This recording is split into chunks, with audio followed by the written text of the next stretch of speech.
Once political foes, Boner and Obama have now become fond frenemies. And that's good, because there's nothing like a little cooperation between the political parties to get America moving. And while I was taking this picture in and imagining its implications, I got a notice from Gaydar Incorporated informing me that this image fails the macho test. And after close examination, yes, I'd have to agree, this does seem a little gay. So I decided to see if there was any merit to their suspicion, and it turns out that Obama's bisexuality is very well known in gay circles back in Chicago. And perhaps this would explain why Boner is always crying and why Obama had the White House prepped for Gay Day celebrations earlier this year. Now, what these people do in the Lincoln bedroom is their business, but they could at least be a little more honest about why they're pushing the gay agenda.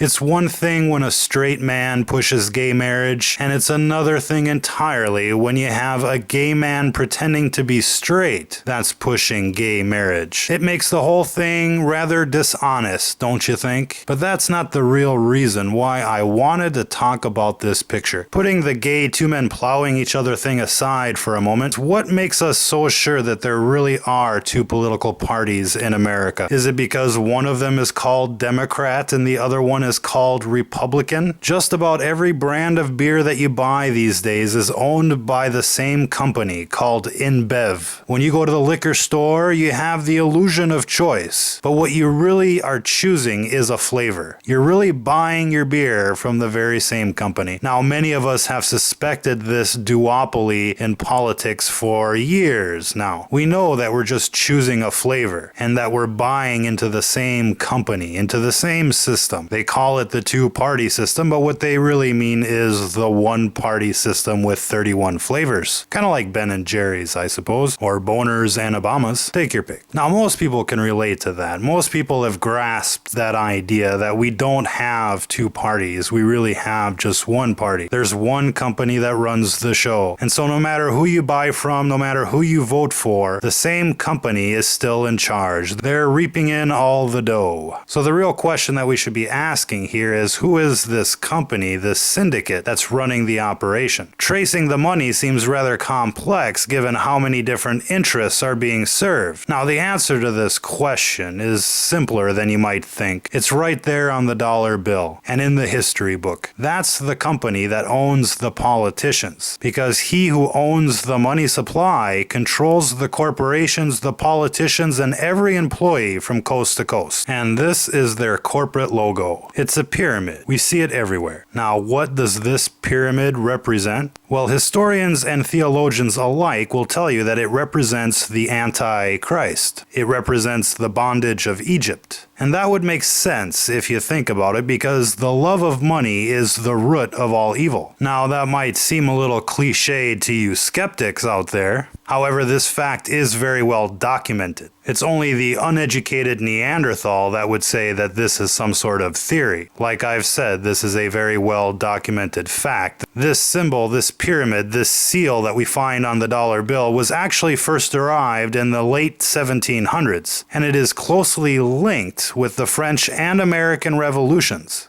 And over 100 years later, this symbol found its way onto our money supply. Not by chance, but to let everybody know who owns the money, who is running the show. And since this seal, this symbol, is anti-Christian in theology, it's only logical to conclude that this system that owns the money would be pushing an anti-Christian agenda. So what is an anti-Christian agenda? Well, it's very simple. They aim to violate the Ten Commandments. They aim to violate natural law whenever possible. Every kind of food out there used to be organic, all of it, and now it's all GMO. That's what you call violating natural law. It's not an accident they're pushing GMOs. It's part of their agenda, and that's the logic behind it. It's the same thing with the water you drink, with the air that you breathe. Their goal is to redefine family, religion, humanity. That's why they're pushing transhumanism. That's why they're pushing chips into your hand. You've all seen the news reports. They're advertising. It's the same propaganda over and over again. They want to take what's natural and make it unnatural. They want to transform the natural human into the post-human, into a synthetic organism. They mean to end humanity as we know it. And on every issue that's out there, in regards to right and wrong, they always pick the wrong side, the dark side. And that's where this two-party system comes into play. They give you the illusion of choice. But no matter who you pick, they're advancing the evil agenda. Have you noticed that neither party is both pro-life and pro-environment? You'd think somebody would be pro-life and pro-environment, but nah. No matter who you pick, evil is either killing babies or trashing the planet. And as the saying goes, since war is hell, well, there's always war. No matter who's in charge, there's always war. We've waged a war every decade last century, and we've been at war every year this century. That's the direction that we're going. They have a destination in mind, and they don't care how long it takes as long as we're going in their direction. Everything they do aims to do the same thing. They want to spread fear, misery,